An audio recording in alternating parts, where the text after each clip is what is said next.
on the Lion's Den with Seth. You got to feel what's inside. Don't let them take you for a fool now. Don't let them take you for a ride. Welcome to the world, young soul, where untold adventures unfold. Where the moon shine and the sun glow. Plant seeds and see what grows. Water your garden with wishes and dreams. Free like a fish in the sea. But listen to me, not everyone listens to dreams. Some hearts are skipping a beat. Yo, what's going on, everybody? What's going on? I want to welcome y'all to another Lion's Den with Seth. Hopefully your weekend is going good and y'all are here with us. We appreciate it. You could have been doing anything or watching a horrible football team right now. No shade, whoever your team is. If they're getting it in, they're giving it in. Hey, but look, we want to make sure that y'all know how we do around this time. Make sure that you are on StreamYard.com/Facebook. If you are on Facebook, just let us know that you are here. Your comments will post up. Let us know where you at. Give us a hashtag. We live from wherever you're at, right? We want to give you a personal shout out. All right. And we appreciate y'all. So getting into the den, got my man's Catch. What's up, man? Hey, what's going on, brother, man? How you feeling? Man, slow motion, brother. Slow motion. Another good end to the weekend. You know what I'm saying? Looking into making some moves later on in the week, man. Absolutely, man. I had a pretty good weekend. Getting ready to start this work week back up after being off of quarantine and some little bit of R&R, man. It's about time to get back into the flow of work. Right. I could dig that. Well, again, man, welcome back to reality right now. Yo, what's going on, Herm? What it is? What up? How y'all living? Man, slow motion. What's going on, Jamisha? Yo, going good, man. What's going on with you this weekend? You look like you. What did they say? The hair of the dog or the wag of the tail of the? What is it? What? I don't know what you about to talk about, but hey, just threw us off. Hey, first thing I gotta say, man, my career field, the services career field, just lost a very special man. You know what I mean? I want to give a shout out to Archie Morgan's family. You know what I mean? Let them know that my thoughts and prayers is with them. It's just sad that it just recently just happened. So I'd be remiss if I don't give him, his due respect. So, my condolences, and it's never a good time when a fellow service member passed. Right. You know what I mean? So no, I'm sorry to hear that, brother.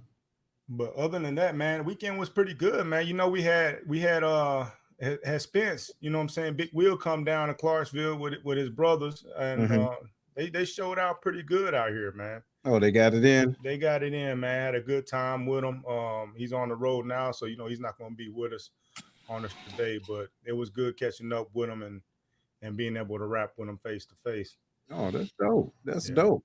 Well, look, man, before we go up in there and start off with this awesome show, ladies and gentlemen, please share this. This means a whole lot to us. We couldn't be or do what we're doing right now if it wasn't for you.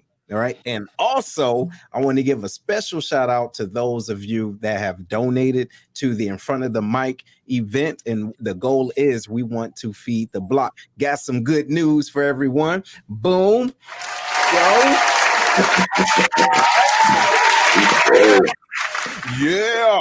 Look what y'all did. You know what I'm talking about? So just letting y'all know the goal was to raise $700, which was met in a week. All right, which is super dope. But we're going to be able to feed 50 homeless individuals, give them water, masks, and then some socks, right? Keep them right. Some warm socks, right on. So we want to thank y'all for donating. Everyone that's even the person that gave $3 right on, because you didn't have to. You know what I'm saying? So thank you all for giving. We understand we're not just giving them bologna sandwiches neither. We really linked up with one of our sponsors. Yes. You know what I'm saying? Collaborated with them to figure out what can we get them at, to make sure y'all's money, going to a real thing. Absolutely. Healthy meals too. We're not giving them pig snoots and Stop it. But no, look, now, real talk. We're gonna the goal is to give some real good, healthy meals, spread some love. You know what I'm talking about? Some inspiring words. You never know what that can do for a person, and give them some warm socks. You dig? Because it's out of line out here in St. Louis when it get cold. It's a different type of cold. So again, just want to thank you all for contributing. You're awesome. We love y'all. And this is the beginning. We're going to do another one in the coming 2021. All right. So y'all stay tuned. So what you got? So this show, man, we're always looking for somebody that's going to inspire our listeners. Yeah. Somebody that, when they tell their story, people that are sitting around like, damn, you know what? It's never over. You know what I mean? We can always press forward. And this week is no different. We've got an author that wrote about inspiring abilities. Mm-hmm. Now she got the dis silent because it said, if you look at the book, it look like disabilities. But she's erasing that narrative and showing, hey, nothing's going to hold me back or slow me down. So I'm glad we're able to get her in front of our crowd today to talk about, how to inspire abilities. Mm-hmm. Everybody welcome Miss Nikia Simon. All right.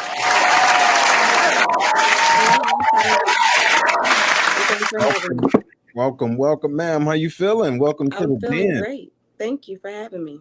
All right. So it's just a outstanding title to the book. Outstanding title to the book, right? And it makes a lot of sense. And individuals that's familiar with disabilities or trauma, specifically in the military, right? Because we deal with that, but it's a different type of energy when you come across a person, an inspiring person that can translate what your disability is and what it can birth within that. You get what I mean? So just giving you the platform, what, if you don't mind, if you can give us a brief description of what happened to you. What happened? I was involved in a car accident at age 19. Mm-hmm. At the time, I was in college. I had just pledged a sorority. I was in my moment. I was in my essence, and the car accident happened. Anything can happen to anyone. And I like that you mentioned the military. My entire life, I was a military brat. And I later was a military spouse. So I can relate to a disability being a civilian, as well as understanding that thin line between the military as well. Awesome. Wow. So you was talking about being in your moment, and I read in the first chapter of your book, you was describing your moment. You're just coming off of being a track star, specifically in a relay, in high school. So everybody known you for running track, as well as being a smart woman. And your line name was Little Caesar. Yeah. Can you explain why that was your line name? Because now, and then it's going to get into my follow-up question after that. Why Little Caesar? Well, I'm a petite woman, mm-hmm. but I have a big personality. Is the way it was explained to me by the person that named me, Miss Rhea Daniels. And she said that my presence is bigger than my size, and that I was always a leader. She always saw a leader in me, and regardless of the size of our line or how many people were around, I always was able to place myself in a leadership position where people were willing to follow. Okay. Did you feel like when that accident happened, because like you said, you was in your moment, how did that change that for you initially? That's a very good question. Because anything can happen to anyone, but you can't prepare yourself for a physical, mental, emotional, spiritual type of change. How did it change me? Was that the question? Yes, ma'am. Yeah. It gave me a whole new view from a sitting position. And that's when I say that, I mean, I was in a wheelchair for a good year, learning how to walk. I had to learn how to talk. I had to learn how to think. And as you mentioned, I was in college. I was in the prime of my life. I was an athlete. So my vision and my goals were completely different from what I eventually accomplished. And just being flexible and being able to make adjustments smoothly was very difficult. So seeing myself at the time, what I called broken, was very difficult, and it took an emotional toll.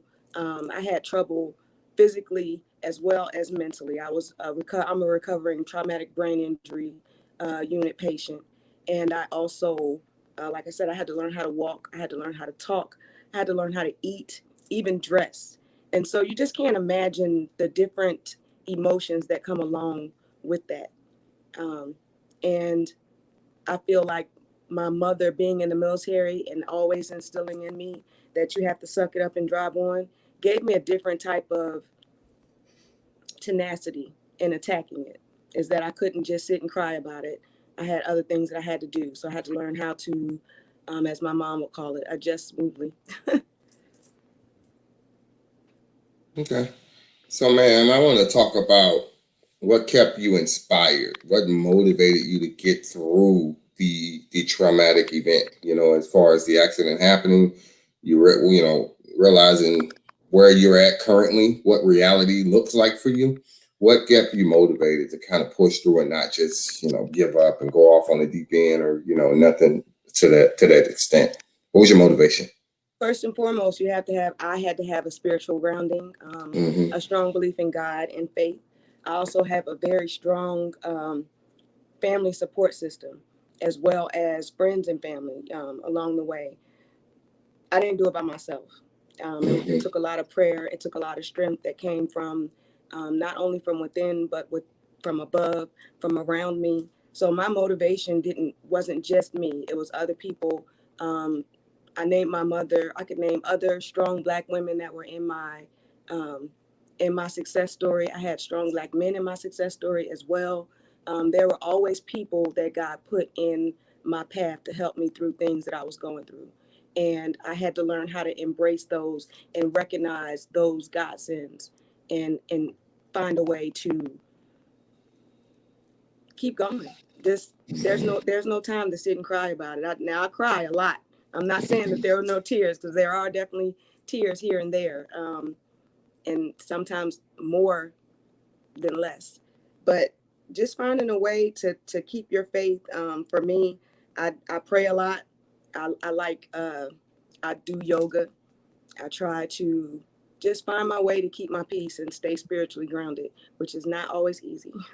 Right. Well, you know what? I'm glad that you said that, and just being transparent in communicating the things that you have to go through, and while glowing through, if that makes sense, right? It Because does. you're in a certain situation that you're no longer in, so you're in a different realm. But first, I want to say again, shout out to everybody that's watching right now. Let us know if you can dig this, if you can, if this story resonates with you, because there's individuals that I have the honor of working with in the Air Force, in the military. They're called the Air Force Wounded Warriors, and Mhm. there are individuals that uh, something traumatic happens, either like we were talking before the show, visible or invisible injuries happen. And so regardless of what they were doing, they were a part of a team. So they could have been a commander, a supervisor, superintendent, but something happened when they wasn't able to do what they were, or currently or previously doing previous to the actual event. And so I learned a a word then called the imposter syndrome, where individuals have to realize that they're not able to do what they were doing before. And that's even a toll on them emotionally. So, can you explain if that ever happened to you, since you were getting ready to do things in track, and then, you're pledging and all this other stuff, and then all of a sudden it was a halt? Did you feel as though you had some, I guess, uh, that imposter syndrome that you had to get over, as well as healing yourself mentally? Very much so. And very good question and very good insight. I feel like people with disabilities are experienced problem solvers. We're asked or forced to make accommodations on a daily basis. Like, we're experienced problem solvers. We have to find a way to make a way. And you talked about wounded warriors. one of my gifts was understanding, using my gift of my story to help others. I actually worked with wounded warriors for a large majority of my career with the Army. I was Pueblo, which is a physical evaluation board liaison officer. And I also, then in that position, basically, I helped soldiers that were separating from the military figure out what their disabilities were, or things that they experienced in the military that they would have to claim when they separated from the military into civilian life. Another job that I held while I was in the military was an Army Career and Alumni Program Manager, which was helping soldiers when they separate from the military transition into civilian careers, like helping with their resumes and understanding how to translate their skills into civilian terminology. So I've been in positions where my story helped soldiers because I was able to tell them how I had to adjust and make situations a win for me. And understanding that just because somebody calls it a disability doesn't mean that it's a disadvantage. Finding a way to make your strengths your weaknesses is what someone might call them, your strengths and opportunities. So yes, by all means, I have faced many instances going from people looking at me, I felt like in a positive light, as a track star or as a beauty pageant winner or whatever it may have been. And then people looked at me differently. They looked at me with sorrow in their eyes or with pain without even knowing if in that particular day I was hurting. And Herman and I had a conversation offline at one point in time when I was saying that I even have to adjust my attitude sometimes when people ask me what happened, because it's not always asked in a positive manner or on a day in particular that I might want to be an inspiration or tell my story. I'm always put on the spot. I feel like I'm looked at as a disability survivor of sorts or as an inspiration, even on days when I'm not feeling inspired. I still have to find a way to, with couth, answer questions that I might not feel like answering. I don't think that people take into consideration that uh, a person with a disability might not want to talk about it. Everybody doesn't want to tell their story at a whim, at a whim, whenever someone asks. And that's physically or emotionally speaking, because a lot of disabilities can be invisible. Just think about somebody with a disability that you can't see, or you having something that you experience that you deal with every day, that you cope with in order to get up out of your bed and out of the house, and you have someone asking you on a continual basis what happened. I don't think that the culture considers what that can do to the person emotionally. In my instances, sometimes if they get too deep and too personal, you're asking me to relive one of the hardest traumas in my life that I have to prepare myself to leave the house to face every day. Doesn't mean that I want to talk about it every day. Doesn't mean that I'm rude. I just have to adjust because the question is going to be asked. I just have to be ready. And sometimes it's not what you're asking, it's the way that it's asked. Absolutely. So, so that's pretty, because not a lot of people won't be able to see it from your point of view, right? You know what I'm saying? They just want to be nosy, so they don't think about it as deep as you might. So that leads to a question that I have about, you probably have a different view of what support really means now. You know what I'm saying? So even when back then when it happened, the support that you needed or the support that you thought that was going to be there that wasn't there, even today with your new venture, with your book, what kind of support are you receiving? What are your thoughts about support, the support that you had coming up through this experience? What does support mean to you? I hold myself to a standard of grace and not perfection.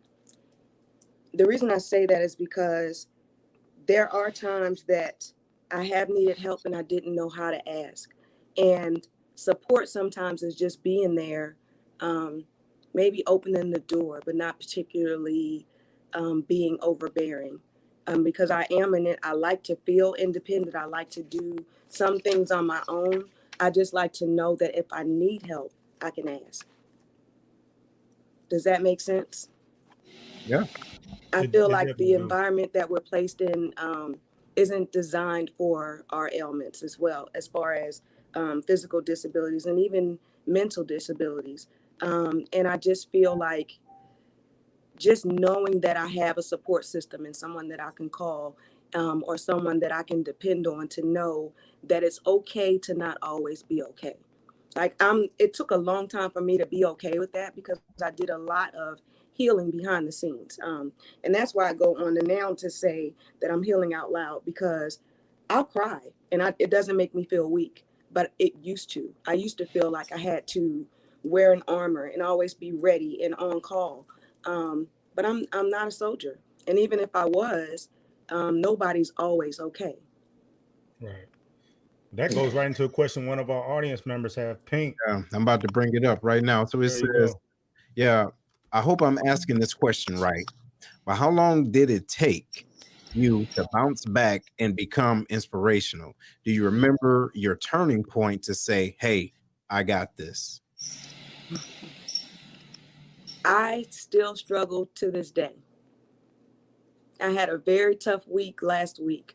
I had to have a recent surgery on my pinky toe. It's just that it's that simple. Like I got in a car accident and I broke all of my bones, and I was in the hospital for a year, and I had to learn how to walk, talk, and do a whole bunch of other things.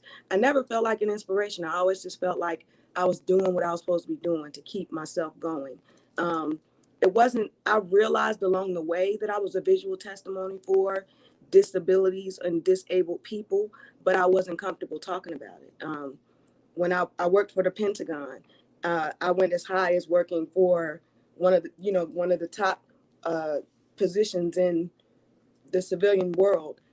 I never liked talking about it. Like I felt like it made me weaker to speak of my disability.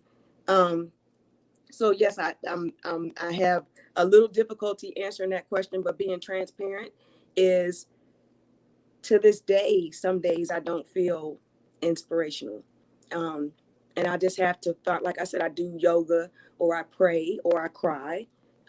Just keeping it real, it's not always easy. But I think when I leave the house and I put my armor on and I hold myself together well, that is often overlooked. So I just come as I am. And if that has only, and maybe the last 5 years, been something that I'm more willing to accept. I just recently retired from my position, maybe in the last 2 years, and that's when the healing started. Is when I didn't have to wear the mask. I was able to finally start healing, because for years I just kept going because I felt like I had something to prove, as a boss, as a mother, as a wife, as a daughter. I always had a mask on. And my book was finished probably a year ago, but I didn't feel like it was done. I didn't feel like it was ready for presentation. And it wasn't until COVID happened that I felt more comfortable removing my mask and being transparent. And the reason for that is now all of you are wearing masks as well. So now I feel like the playing field is a little bit more even. Wow. Yeah. With that being said, man, I'm gonna go back to the question about or what you spoke on as far as people asking you to share your story. I know you said that sometimes it's the way they ask. So now that you have an audience, or now that you have the platform to share, what is the best way to go about asking you when someone asks you to share your story, or they don't know you from a pan of paint, so a can of paint. So when they see you, they initially want to say, hey, what happened? It's natural for us to ask that, myself included. So what do you think, or what do you would advise to the audience is the best way of going about that without, traumatizing or having you relive that moment, so to speak? I feel like truth can't be taught. You either have it or you don't. And so, like I mentioned earlier, it's not what you say, it's how you say it. And the main thing for me that I in my mind I'm wondering when people ask this is, what are you going to do with this information?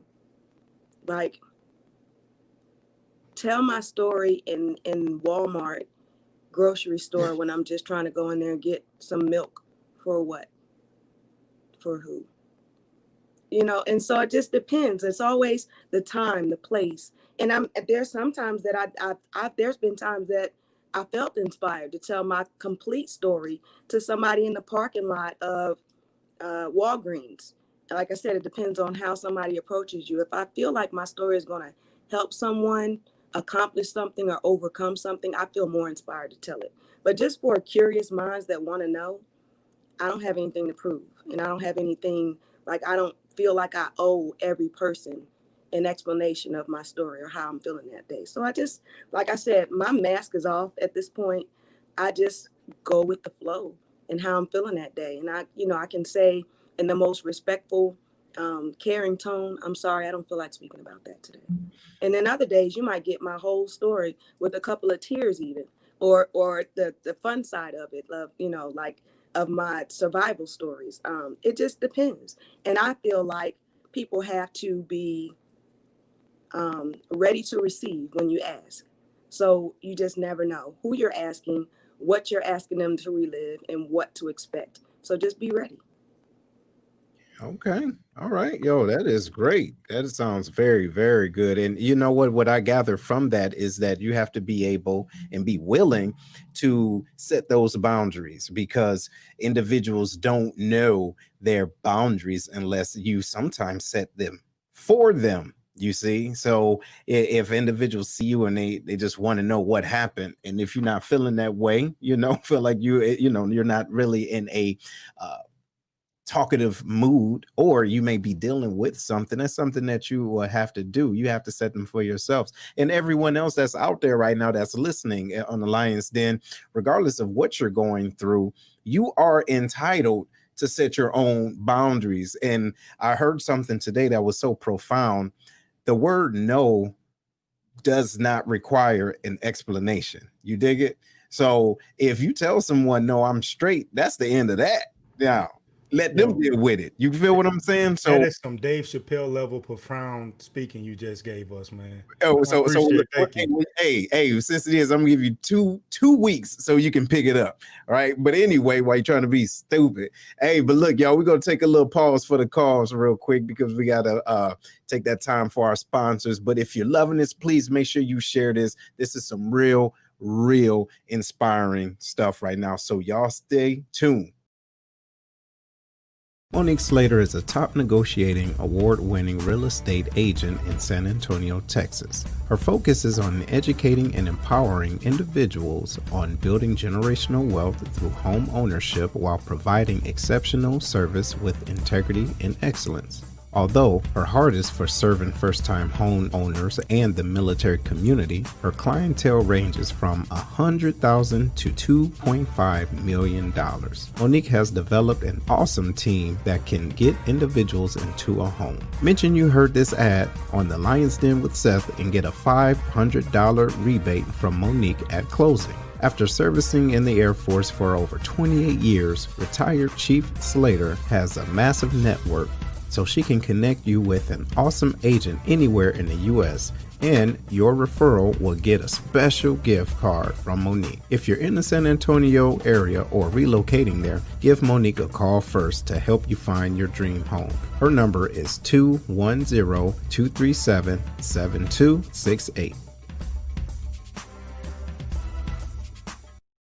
One thing we can cherish during these times is family dinners. Think about it, the nice, succulent southern fried chicken, baked beans cooked to perfection, creamy macaroni and cheese, cornbread. You get the point. Come check out Kevlar's Grill, where all the meals are cooked with perfection, professionalism, and love. Located outside the Scott Air Force Base back gate inside the VFW is where you can find them. Also, they have military discount for all of our serving members. Give them a call. Their number is 618-416-5700, and that's inside Scott VFW, post 4183. And they also have Grubhub. Call them now and tell them that the Lions Den sent you.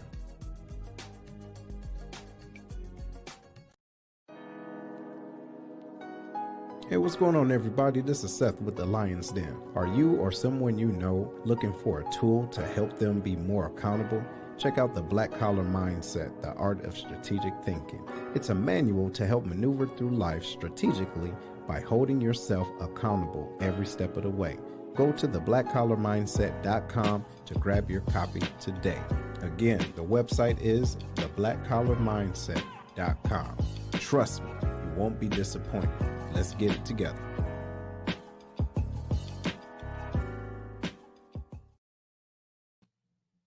All right. Y'all, welcome back to the Lion's Den. We have a great show going on right now, and I'm very excited because I love to be inspired. And who better to have us on besides Herm, right? But we have an awesome guest, Miss Nikia, ma'am. You know, your story is so impactful and you're so transparent, which we can appreciate, right? That we can truly appreciate it. But what I would like to ask is, what do you say, or what would you say is your inspiration to waking up in the morning? God blessed me with two beautiful children. Imani and Nigel give me so much light. I was told I wouldn't be able to have any children. So when I got pregnant with my daughter, it was difficult to even consider carrying her. I didn't know how I would carry a child. I was put on bed rest. My children are my motivation because I was able to have them and to see them every day. Just the way that they look at me, they don't look at me as disabled. They look at me as their mother, and they love me just as I am. So it helped me to accept myself, like I can see my beauty in their eyes, and it just gives me reason to go on, even on days when I feel like staying in my bed. So my daughter is 22 and my son is 17, and just watching both of them excel in the way that they do, and the positive attitudes that they have, and even the way that they handle my disability, it just gives me motivation. Seeing myself through four little shining eyes just gives me that motivation that I need. That's powerful. Prior to having them, the eyes that were watching me were my family members, my grandmother, my mother, my sister, my brother. Their expectations, but it was expectations of happiness, not anything in particular. Them just wanting to see me be happy and excel was enough. And like I said, I stand spiritually grounded. I believe in God, and I don't object to anybody, whoever they call their God, because some type of higher spiritual being to explain just the reason behind being here sometimes has to be enough. The fact that God felt like I needed to be here a little longer, that my purpose wasn't done, gave me motivation. Outstanding. So is that what motivated you to write your book? Like what is the goal behind your book? Like what are you looking to gain from the book overall? I wasn't looking to gain anything, and that's the joy of it all. I said that wrong. Not gain. No. No, because it could be that it could be financial, it could be a healing process, it could be, and so further into my answer is that I wasn't even looking to write a book. My grandmother always told me that I had a story to tell and that people would love to hear it. But I didn't. I'm not one. I don't like walking in the spotlight. I kind of like working behind the scenes a little bit better. But I do know that my story is inspirational and can help other people. I always felt like I was a visual testimony. Like I don't have to tell my story to inspire someone. Like somebody can just tell, I walk with a cane. I call it an invisible cane because many people don't see it. Like they don't see the struggle behind me walking with the cane, or how far I've come to even be walking with the cane. So the visual representation has always been there, but as far as me coming out and speaking about it, it just came after my grandmother passed. It was always a vision of hers for me to speak on a talk show. Oprah Winfrey in particular, she's not my favorite. But I think when I retired, I started to see my purpose more in spoken terms, and being able to use my story to help motivate other people more as my passion instead of as my assignment. Very nice. Oh, Larry, you muted, man. With this life-changing event, right? I don't want to call it a negative because I'll just leave it as a life-changing event. What about it that kept you so positive? You know, because you think about this happening to other folks, right? You know, especially at the prime of your career, you're in college athlete, pledging the whole nine, and then this happens. This could take you down a road of depression and some serious, you know, abuse, you know, whether it's alcohol, drugs, you name it. You know, this for the weak can take them out. But for you seem like you've taken this and you've turned it into a positive, like an extreme positive. So what is your message to those that may experience this or, you know someone who's going through this or, you know, whatever, you know, what is your message to those folks that are watching, listening? What do you say to those people to keep them on a positive, more so than focusing on the life-changing event itself? It is okay to not always be okay. And I say that like I laughed a little bit when you said you seem so positive. And I keep it so real. There are some days where I'm not positive. And, you know, I try not to let it escape my door. Like I don't leave my house if I don't feel in the right frame of mind. So that means that I've gone through time periods where I was in seclusion while I was healing. I've spent a month in the house at times. And that's difficult for me to say because a lot of people don't know. Like when I'm hurting really, really badly, I hide. I don't like people to see that side. And I don't like to ask for help or to need help. And so I don't think that that's a great thing. I think that me opening up and healing out loud lets people see that I'm not always okay. And that's why that would be my message to other people, because I did so much hiding and letting people think that I was okay for so long that when it finally hit me, it hit hard. It hit real hard. And I could say when I very first moved back to Clarksville about 4 years ago, once I retired, I might have left my house 6 times in a year, with no exaggeration. And it was a very difficult time. But when I did leave the house, I was fly. What? I would be like the whole gamut of well put together, so that no one would ask me what happened or are you okay? Like I would much rather you not ask me that. So I'll put the whole mask, the whole get up on, the smile, the personality, like all of that. But behind the scenes, I was hurting. I was dying. I was crying every day. Crawling to the bathroom even from pain. And a lot of people didn't know. I did have a strong support system of a couple of people that knew that made me comfortable being myself and not being okay.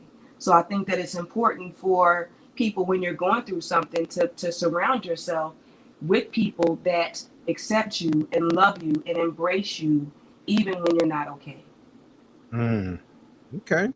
Oh, that's good. That's real good.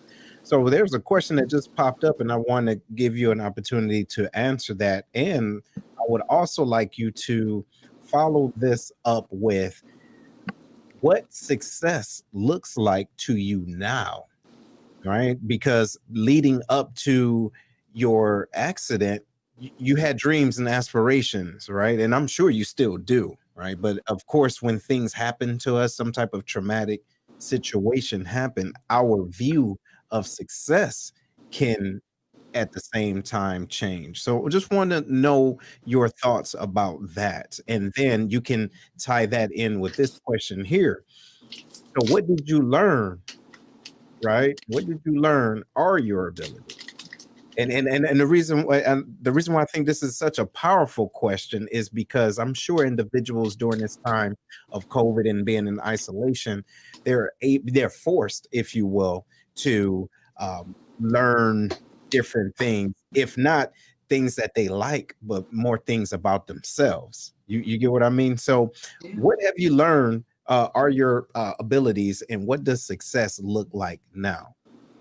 I'll start with what success looks like to me. You're right. When I was 19 years old, success to me looked like the corner office of a corporate building, a wedding ring. I wanted a small wedding ring, a supporting husband, children, white picket fence. That's what success looked like to me. I got all of that. I got all of it. And I wasn't happy because that wasn't my definition of success. Success for me now, as I realize, is peace and happiness. And I know it sounds so cliche, and I sit here in my little, peaceful clothes and home and all of that. But I'm so telling you that I went from feeling like success was a big time job and a big house with a picket fence to realizing that success is the happiness within, and not being able to replace that. Just finding that peace and being able to hold on to it is what success looks like to me now. Success to me looks like smiles on my children's faces. Success to me looks like being able to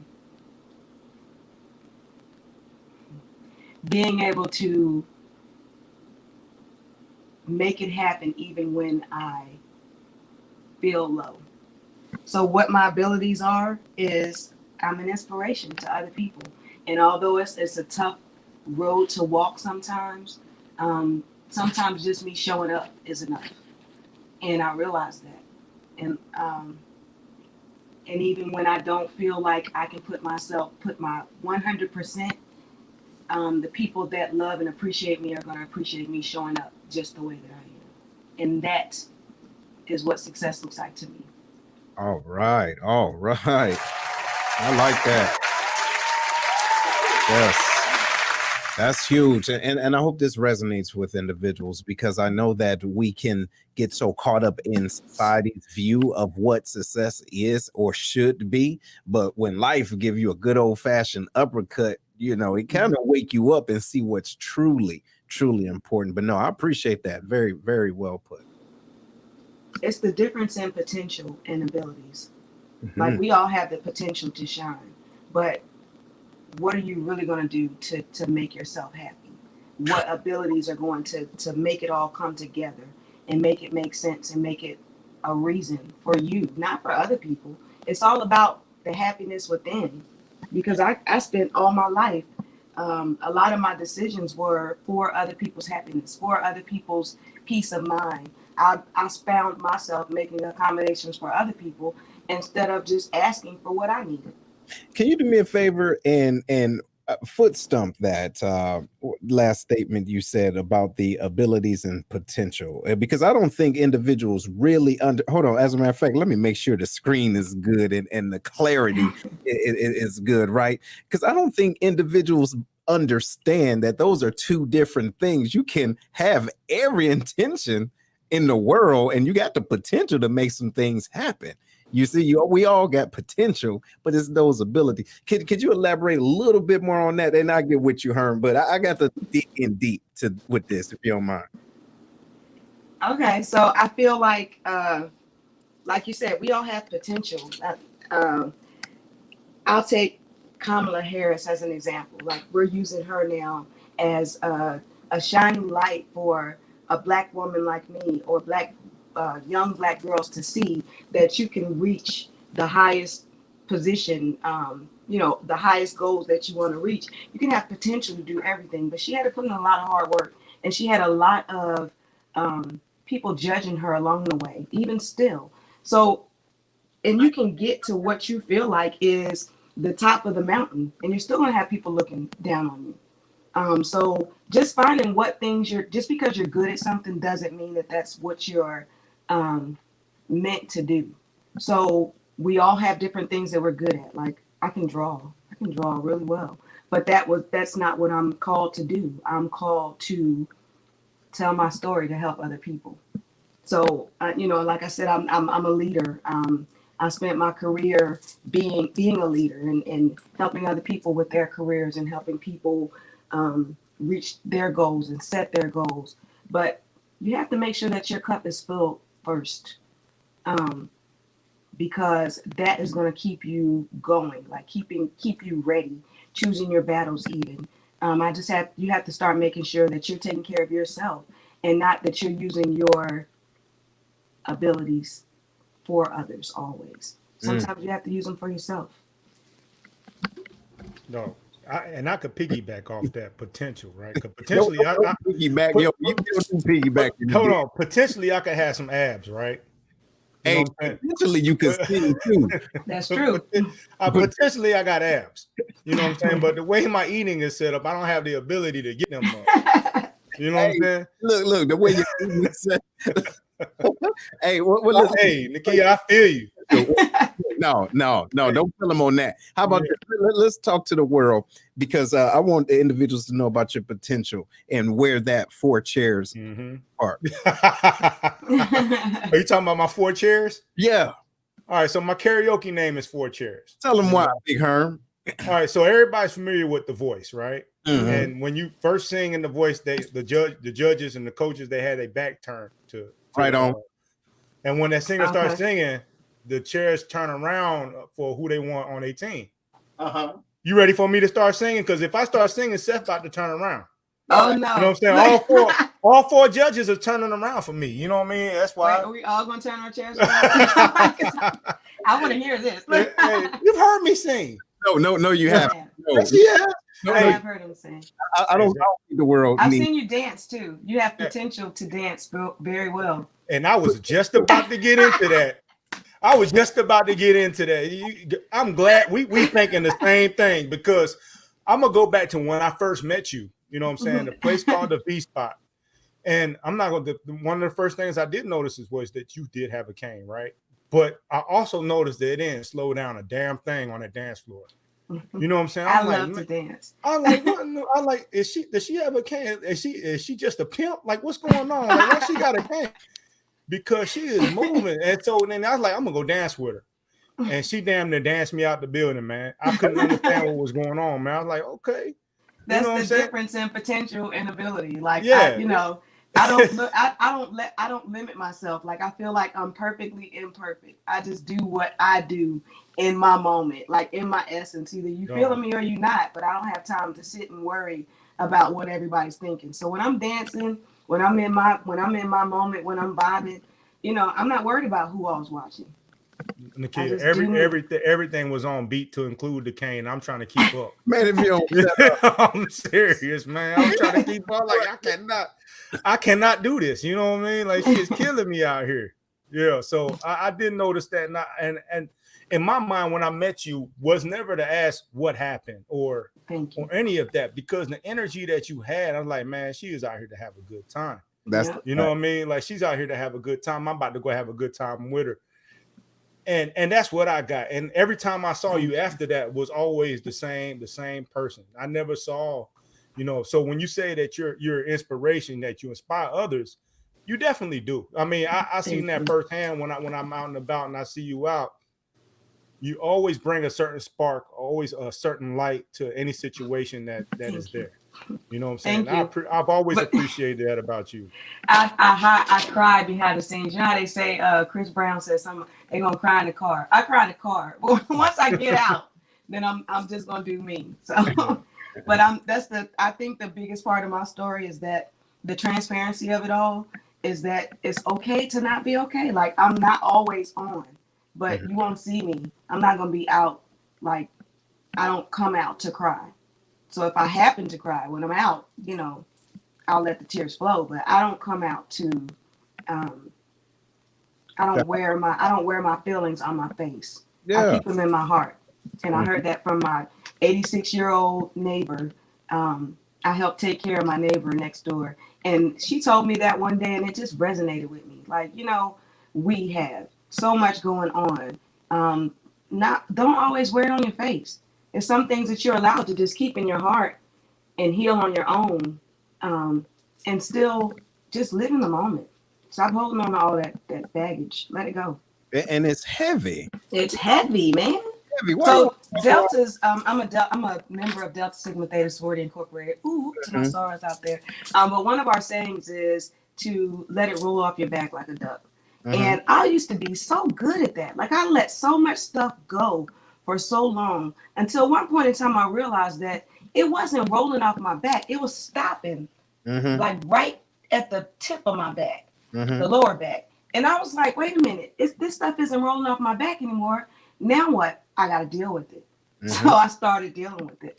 Wow. Well, that's very inspiring. Before we get to you, Larry, I just want to let everybody know. Look, if you want to call in, if you have a statement, comment, or anything, please. The lines is open. The number 618-792-6747. One more time is 618-792-6747. Go ahead, Big Larry. Well, for me, Nikia, I think you've answered a lot of the questions as far as the inspiration, the motivation, the determination piece of it. I just want to say to you, what do you have for those? I know you wrote a book, right? And you talked about your book. You took the disc. The disc is silent and inspiring abilities. Can you elaborate a little bit more on that and where you came up with that concept? Okay. So I feel like there is a negative stigma attached to a handicap. But like I mentioned before, people with disabilities are so much bigger than that. Like we're facing so much more on a daily basis that that stigma needs to be removed. And in a way that I want you to see my disability. Like, it's not that I'm hiding that I'm disabled or that I'm ashamed of it. I just want to remove the negative stigma of it all. And make it more acceptable to be comfortable in the fact that it's not easy. So I want you to see my disability. I want you to acknowledge my disability and make accommodations. Without me having to ask. Like, that should be part of the culture, is that the accommodations come with the job. That the accommodations come with the opportunity. It's not that I have to prove myself to be equivalent to the person sitting beside me because I have to work a little bit harder to do that. Make it so that I don't have to work harder, but smarter. Wow. And you know what? That is so key, because I think that individuals don't put that into consideration in the workplace, or even just by being a true friend. Just being a friend. Can you be my friend, or can I be your coworker without you having to put me in a compromising position emotionally? Because it's obvious it's physically, right? I have to do a little bit more, but give me the opportunity to show you how great I am, just like those other opportunities are individuals are able to do the same thing. So no, big kudos to you. Thank you. It baffled me one time. I had a supervisor of mine that told me she didn't see my disability. And she said it in a way where she thought that I was going to be impressed by her saying that. She went on to say that she also didn't see color. She's like, I don't see a disability. I don't discriminate. You not seeing my color, or you not seeing my race, or not seeing my gender or my disability, that is discrimination. By itself. Like, I want you to see me in all my glory. And people all of this. Get and that. make accommodations for it. It's almost like saying, hey, I got a black friend. I got a I got a handicapped friend. I got a cute fat friend. Like, I had 3 black people at my house the other day. You know what I mean? You counted. You made sure you knew. Yo, if you count them, you're already out of line. How many people? How inappropriate is it to say you're pretty for a fat girl? people say to me all the time, I'm pretty for a disabled girl. They don't say it in that way, but it's the same connotation. And it's like, thanks. They tell me I'm handsome for a dark-skinned dude all the time, man. It pisses me off. I know what you mean. I get that as far as thick chicks. No. Because see, he did that on purpose. And I know he did. And I was trying to. I'm trying to relate. No, you can't. You'll never relate. Damn it. But anyway, the bottom line is no. Absolutely right, and it's so unfortunate that we are at a time like this still, where individuals cannot see you. They can't see the God in you. You know what? Yeah, I love that. See, say it again.